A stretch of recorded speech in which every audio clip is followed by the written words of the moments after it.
have a good lunch? Everybody doing good? So I'm Shane Hemphill, part owner of Art of the Yard. I've been doing in the water feature koi pond business for about 31 years now. Heath and I started Art of the Yard about 14 years ago, but we've been working together 25 years now through it all. So we've seen a lot of koi ponds. And kind of for me, I started more on the koi side part of it than the installation side of it. So I really worked with the koi clubs and really got introduced to the koi and really, grew that passion and that love. So this is my dad and I. This is our very first koi pond. This is back in 1982. So I was 3 years old in this picture here. And very first pond there, it was all concrete. We had a 5-gallon bucket in the bottom, had a submersible pump in it, pulled the water down through the filter pads. This was before there was EPDM rubber liner, before skimmer systems, so this was a long time ago when everything was completely different in the industry. Basically, how I built my first pond is I was about 13 years old, and I really wanted to build a koi pond. And so my dad told me, no, absolutely not. We're not having another koi pond. You're not doing it. So every day I would walk home from school, and I'd fill my backpack full of rocks and then bring them home. And so I got a pile of rocks about this big in the backyard, and then my dad finally caved in and said, okay, you can build a koi pond. But I owe a lot to my dad because he would take me down. He said, you got to learn it the right way if you're going to do it at all. So we'd go to the big toolbox, Highlands Garden Center, anybody from Denver familiar with them. And we would, I'd ask questions, have to learn how to do it the right way. What liners to use, still didn't have skimmers at that point. It was a lot of pumps that went in the bottom of the pond. So figured out how to do it, figured out a lot of wrong ways to do it, and then, kept progressing through the systems and learning and growing with the industry. All right, so I wanted to just touch on some basic koi knowledge for anybody. I don't know, what koi levels everybody in the room is at. So just want to go over a few points. So Benny is going to be your red coloration. And I just did a few on here. There's so many other points to hit, but I just wanted to give you a few examples. Cha, your brown coloration. Doitsu, your scaleless koi from the German Meyer carp. We've got Fukrin, net-like reticulation pattern. Jin is going to be your metallic glitter scale. Ginrin, your glitter scales. He, red coloration.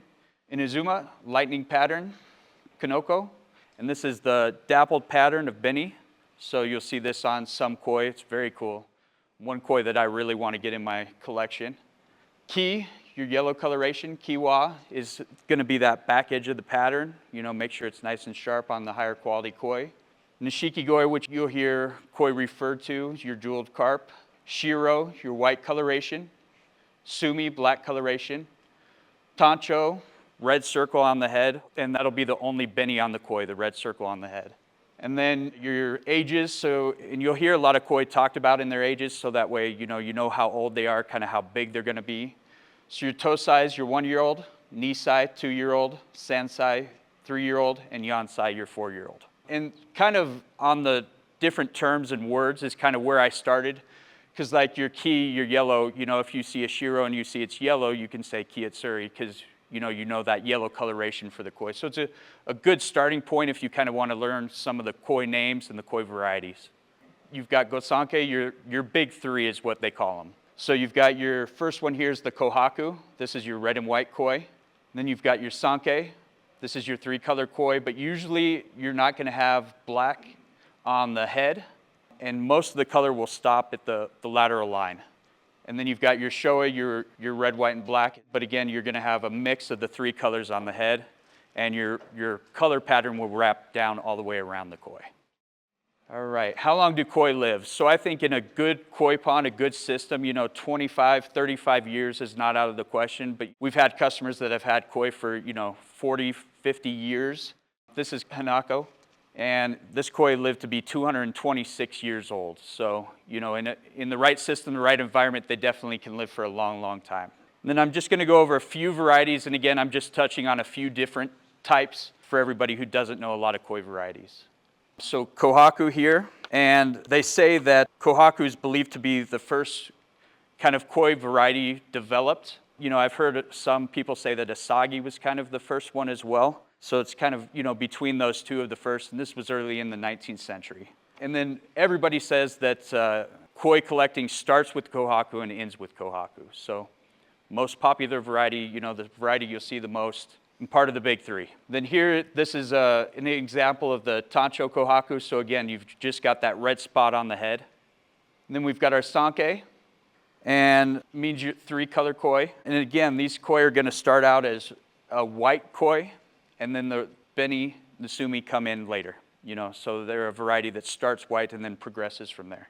And your sho, on the other hand, starts black. So again, the three colors, but again, you're going to have the wrap, more coloration on the koi. Then I just wanted to show you, and then they kind of break down into subcategories, two of the main varieties.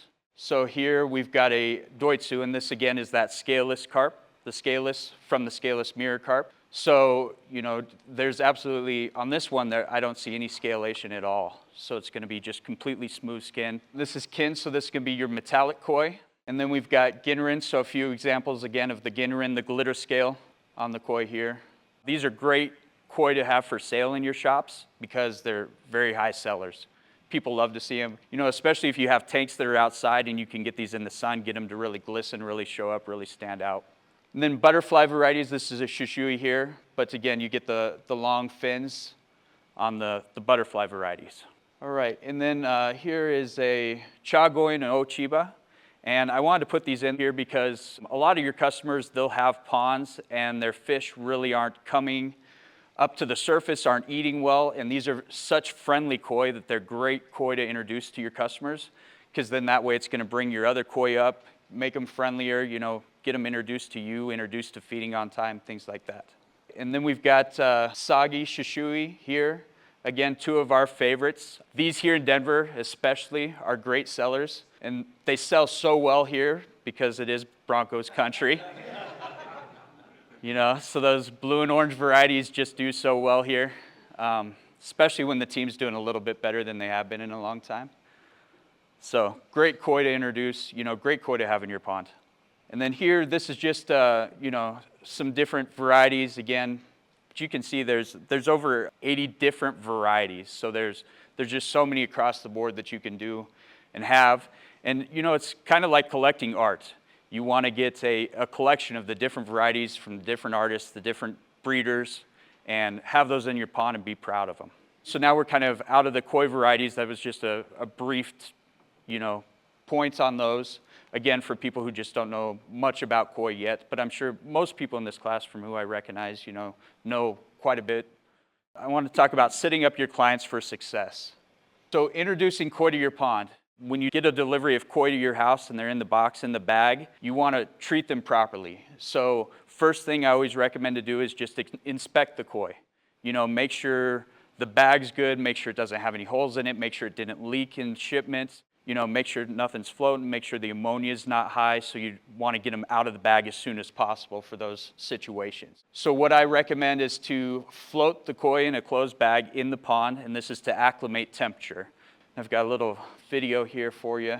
This is after one of the koi shows, and this is me putting the koi back into my pond at home. So you want to float them for about 40 minutes to get that temperature acclimated for the koi pond, get them used to your system and your temperature. And then what I recommend is to open the bag and to introduce about half of your own pond water into the bag, again, to help them acclimate and get situated. And then what I do is I usually will place my koi then into a holding tub so I can inspect the koi, you know, make sure it doesn't have any sores, any wounds, anything like that that you need to take care of, you know, that they didn't get a fin damaged in shipment or something like that. And then what I recommend, I always do a salt bath then for my koi with a non-iodized salt just to help them. It will get their slime coat back up from the transition from the high ammonia in the bag, things like that. And then you always want to use a sock net or to grab your koi by hand and move them into the pond. You know, I see a lot of things where koi are just getting dumped in the pond, or contractors are lifting the koi out of the water with a net, and that's how you're going to damage fins, you know, hurt the slime coat, things like that. And this was actually trip out to Japan that I did with Fitz's Fish Ponds. And so again, lifting the koi by hand, never bringing the koi out of the pond with a net, so that way you're going to damage and hurt that koi. So again, this is at Dainichi Koi Farm. And you can see them here, so they're bringing the koi over and keeping the koi down in the water for the whole time, and then transferring the koi with a sock net. What the sock net does is it holds water, keeps the koi in water as they're transferring it to keep that koi from getting hurt, from getting damaged. I really wanted that kohaku there. It's beautiful. Stunning fish. It is a great time for anybody who's never been over to Japan and seen, what the breeders go through, the whole setup, the whole system, how much care and effort they put into their koi. It's absolutely amazing. It's a once-in-a-lifetime situation. So again, do not use a net and bring the fish up out of the water. All right, and again, another way that you can set your customers up so that they can have great fish is do a quarantine tank. I recommend koi to be quarantined for 3 to 4 weeks usually, and that just gives them enough time so that anything that's wrong with them, any bacterial infections, anything like that, you'll be able to see it, see stress on the koi, introduce any injections or anything that you need to do for the koi if they do come in sick. This way you can protect them. And this is just a simple quarantine system. So we've got a 300-gallon tank here. We've got a submersible pump. We've got an aeration system here, and then a pond filter that you can use for that quarantine system.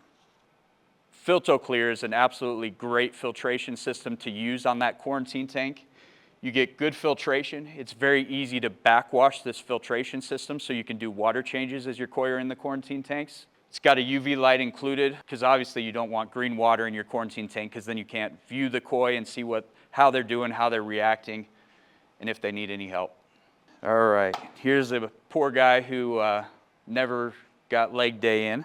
So what I wanted to talk about is kind of the difference between ecosystem ponds and koi ponds. So an ecosystem pond, they'll usually be 24 to 36 inches deep. And why this is because the plants create your main filtration system. So you want your pond to only be deep enough so that way your plants are going to succeed and keep up with the filtration that you need for the pond. So for dedicated koi ponds, we'll make sure the koi pond's going to be at least 48 inches of depth. And why this is so important is because the koi don't just want to swim horizontally, they want to swim vertically as well. If you don't allow them to do that, they're not going to maintain, they're not going to grow as well, they're not going to get as big as they really could be. My parents, they have an ecosystem pond, and we've got a bunch of koi in there, and the koi only get to 20 inches, 24 inches in a pond like that, but once you have a much deeper system, a much more balanced system, those koi are going to grow a lot more. Koi pushing, 36 inches, 40 inches is not out of the question in a big enough, good enough system for them. And why filtration and everything is so important in a koi system is when you have an ecosystem pond, you want to balance. You want to see great plants, you want to see your fish here and there, but when you're spending $5,000 to $100,000 on koi, that's what you want to see. You want to see that koi, you want to enjoy it, so you have a lot less plant material and a lot heavier filtration. And then next page is going to be probably my most controversial one. So to not rock or to rock the bottom of the pond. So in a dedicated koi pond, in the rock on the bottom of the pond is where you're going to get your sludge built up. And I think that's more important in cold weather climates because you're going to, your fish are going to go and hibernate and lay on the bottom of the pond. And when they do that and you have a system with sludge, debris on the bottom of the pond, that's where you're going to get your Aeromonas bacteria. And that's what creates the ulcers and everything on the koi that you see a lot of times in the springtime. What we recommend is a bottom drain, so that way you're removing all that sludge, all that waste, all that material straight from off the pond and getting it into the filtration and circulating it through the pond. And in a koi pond, like I said, because you want to see your fish, you're not going to trust your plant life to keep up with everything. You want your filtration to do that for you. You want a system that's constantly going to keep up, constantly going to be on top of it, so you don't have to worry about having a pH crash, ammonia spike, something like that that's going to really hurt your system, hurt your fish. And so as a contractor, you're going to come into a lot of ponds that are ecosystem ponds, and we've all been through this in the past. You build a pond, the customer's like, I want a pond that's going to be a good balance, ecosystem style pond, and you tell them, they can do 3 or 4 koi in there. And then we all get that phone call and they're, our water's green, we got string algae everywhere, blaming us as the contractor. And then you go out to look at the pond and they've now put 30 koi in that pond. The good thing is at that point you've got them, they're hooked, so you want to fix the system that's at hand or sell them a bigger pond. So the Aquamax Eco Premium pump is a great pump because this pump can go right on the bottom of the pond. So again, you can get that waste, that sludge, everything right off the bottom of the pond, move it through that filtration system, so that way your pond can get healthy and balanced again. So again, on that, I want to talk about how many koi you should have in a pond. So for me, I've always had the general rule of 1 koi per 250 to 500 gallons of water. And this allows your koi to grow to the proper size that they need to. Obviously, there's lots of considerations in this. How often is your homeowner feeding the fish? Are they dumping a lot of food in there that's going into the skimmer basket and creating problems? Do they have enough aeration in the pond? If they've got a small pump, even though they have 500 gallons per fish, but they're only running a 1,000 gallon per hour pump, it's not enough aeration for that entire system. So it really hurts, it really struggles, heavy feeding, your filtration load as well. You can max, and get above this number, but you've got to increase your filtration to cover that, to handle it. It's so important. All right, and this is what I think is the most overlooked detail in kind of the pond industry that I see across the board. And something that a lot of people don't see as an important piece of a good balanced pond, but I think is the most important piece, which is water changes. And so anytime we're gonna build a koi pond, we're gonna do some sort of filtration that can create those water changes and do those water changes for you. If you're just doing an upflow filter at the top of the waterfall, you're cleaning the filtration and everything, but you're not getting any water changes. So the do's on a koi pond. You want to use the bottom drains or a pump in the bottom of the pond. We want to use redundant systems. We want no stagnant areas in the pond and proper aeration. And we want this pond to be sized properly for the koi's growth. And then do nots. And these are, again, some pieces that a lot of contractors may disagree with me on these. I do not like, whenever we're installing a koi pond, we do not like an autofill in the system. So if you get a leak in the system, you have no idea, and you're pumping chlorinated water into your system, which is throwing off the entire balance of the system, and you have no way to monitor. You have no idea that it's happening until a month later, and you get this huge water bill, and you're trying to figure out where the hell it came from. Did you have a sprinkler leak, or was it something in your pond? Another one for us, ionizers. We do not like ionizers in any of our koi ponds as well. When you have an ionizer in the koi pond system, what it's doing is putting copper into the water, which is a poison. And a lot of times what we see here in Colorado where we get the crashes where it really hurts and kills koi is that copper will go out and the copper has to attach to something. So it'll either attach to your string algae, to your plants, or to your fish. But what we see is when it becomes wintertime and all the plants go dormant, it re-releases that copper back into the system. And then you get toxic levels of your copper, and then that's when you'll see a lot of fish loss from it. So if you have customers that come in the fall and say, hey, all of a sudden, I had 8 of my koi just die all of a sudden on me, see if they've got an ionizer in that system, because a lot of times that can be the culprit. All right, so here are some of the components that we really like to use in the koi pond. So the Aquarius Eco Expert pump. And this is a great pump. We really love this pump because it can be installed in so many different ways. You can install this in the bottom of the pond. You can install this pump into the skimmer system, or you can use it as a centrifugal pump and do it in line. This pump handles a lot of solids. We actually installed this one at my house. And what's been the greatest benefit to me is we had a centrifugal inline pump and it had a leaf basket on it. I was cleaning that leaf basket probably every 2 weeks, sometimes every 3 days to get on top of it. Because this is a solids handling pump, it's able to just pump all that stuff coming right off the bottom drain and not clogging the system and doing a really good job. Bottom drain, so this is a rhino bottom drain here, and this bottom drain has an aeration system on top, which is to, again, increase that aeration, plus it creates a system that pushes everything back to that bottom drain system, removing all that debris from the bottom of the pond. Such an important part for these dedicated koi ponds. This is kind of an online big debate as well. If you're installing a bottom drain using a centrifugal pump, the big worry is part of your system. You have a fitting that breaks or a fern coat that comes apart. and then the worry is that it's going to drain your entire pond. So we use these simple float switches, and this is just a float in here. And if your water drops to a certain level, it'll just shut the system off. So that way you're not going to keep pumping that water out and drain that system. Works very well. Very efficient, very easy, very cheap to purchase, and great benefit to know that your system's not going to fail on you. All right, and then skimmers, these are so important whether you're doing a koi pond, ecological pond. Definitely probably the number one part of the system. And why they're great is even with that bottom drain, you want to collect that debris up top. If you don't allow it to settle to the bottom of the pond, you're just removing it that much faster from the system, keeping everything good and clean and ready to go. All right, and then our basic filtration. And so when we're doing koi ponds, we do redundant systems. So everything on this first page is what I would say is like a stage 3 filtration. So it's not your first line of defense, your second line of defense, but it can be like your third line of defense. So on this, I have bogs, intake bays, and filter falls. Why I don't use these, they're okay filters, but they just don't do heavy biological, heavy mechanical. It's just not enough of a system to keep up with a koi pond when you have a high fish load. And bogs and intake bays, well, I've got them on this list. Again, good filtration systems, but they have a chance to get clogged, to get full of debris, to crash and give you a pH crash on your pond.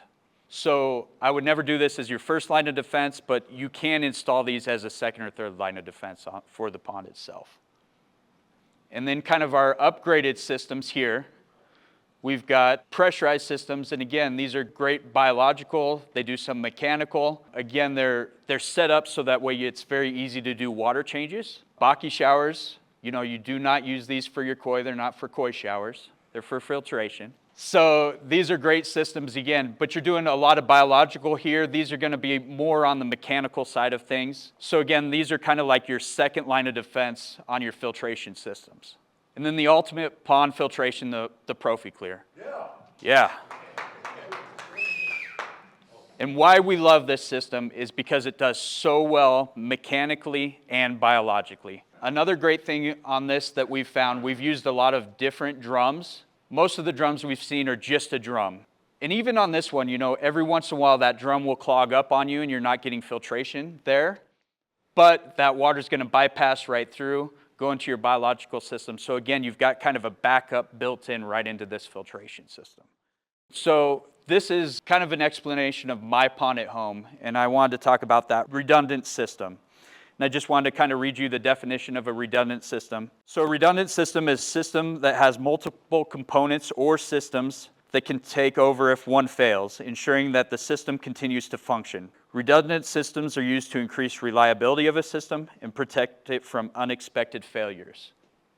So I've kind of highlighted each system here. So you've got this purple line here is one of our systems, the red line here is another, and then the yellow line is another one. So this one is the purple system here. And there's another reason we like redundant systems, so that way if you do have something fail, you always have a backup plan for it. And then for us here in Colorado in your colder weather climates, it's so important too because part of your systems and your ProfiClear is not going to run in the wintertime. So you want a system that you can shut down in the wintertime and still have a properly filtered pond throughout the wintertime when that has to get shut down. I also recommend shutting down any of your bottom drains in the wintertime because this will hypercool your pond in our cold climates. So what will happen is the koi all hibernate down here on the bottom of the pond on the winter, and then your hot water, your warmer water is down here when everything freezes up top. So if you're pulling all that water off the bottom and moving it up to the top, then you're going to hypercool that water and create issues for the fish.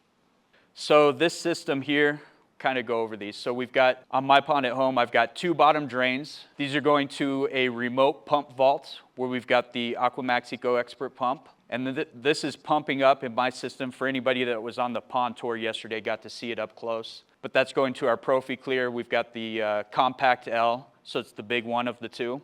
And then that's also running the copper bowl on my system. And redundant systems, I've gone out to a lot of koi ponds and there's just plumbing everywhere. There's all kinds of stuff going on, but you don't have to reinvent the wheel on this. You just want to do systems and kind of think of them as each individual system. You know, you're going to do a skimmer, an upflow filter, and a pump. But you can still do this on these koi pond systems. So our next piece of this, we've got skimmer system here, and then we're pushing up this to a Ultima 2 10,000, and then this is going up to a 3800 fast fall. So that, you know, that's a simple system that every contractor in this room does all the time, but you can do that in as your backup system. So if this pump were to go out, you know, in the middle of the summer when it's 100 degrees, I still have these other two systems running to handle that and to keep up with it. And the third system is basically just the same as that one, just from the other side. So we've got our skimmer with the TT 6000 pump. We're running up to the Ultima 2 6000. And then we're going to that 2600 fast fall on that left side. So again, just giving us that system, that backup, that comfort level that nothing's going to fail and be an issue for you. All right, and this is the important part, right? What are the benefits to a contractor? So obviously, if you're selling systems and doing redundant systems, what you're doing is you're adding an extra skimmer, you're adding an extra filter, extra fast falls. So you're increasing that original price. You know, ecosystem ponds, we all build those and love them because they've got to be cleaned out every year. So that's where the income comes in. What I like to do is create my system up front and get paid for it up front so you don't have to worry about those cleanings. My pond at home's been in for 7 years now, and I've never cleaned it once. You know, because the bottom drains and everything are pulling that water right off the bottom of the pond, taking care of everything, you don't have those issues. And for me and for our team, I think one of the biggest parts of it is we get to build more exciting projects. You know, we're not just doing a 10-foot pondless feature over and over again. You know, we're constantly thinking and working outside of the box, constantly doing different systems, you know, constantly working different waterfalls, different applications for them. You know, we're doing them in contemporary systems, natural systems, things like that. And then this is something new we're offering this year with Kodama Koi Farm. So we're going to be doing some contractor koi packages. So if anybody would like to, and what we're trying to do to work with them is figure out a system so that way when contractors do want to sell better koi than what you can get locally, you have accessibility to that. So these can get shipped right to your door, nice and easy. You know, your customer can order just a group of fish and they can come in and get right into that system. And then something else I recommend, this is from our trip last October here. And then I recommend, you know, working with your koi clubs. Your koi clubs can be such an added benefit to you. When you go into the koi club, you've got to know a little bit of what you're talking about. Because if you just, you know, if you go in there and you're like, you know, we just build ecosystem ponds, we just do this, they're going to be done with you right there. So if you can go in and, you know, start doing some koi ponds properly, you know, there's a lot of extra benefit that you can get from your koi clubs. And just for some understanding for everybody, through our koi club, the Rocky Mountain Koi Club, this year we've built probably $350,000 in projects. So it's a great resource, a great way to really boost what you're doing as a business.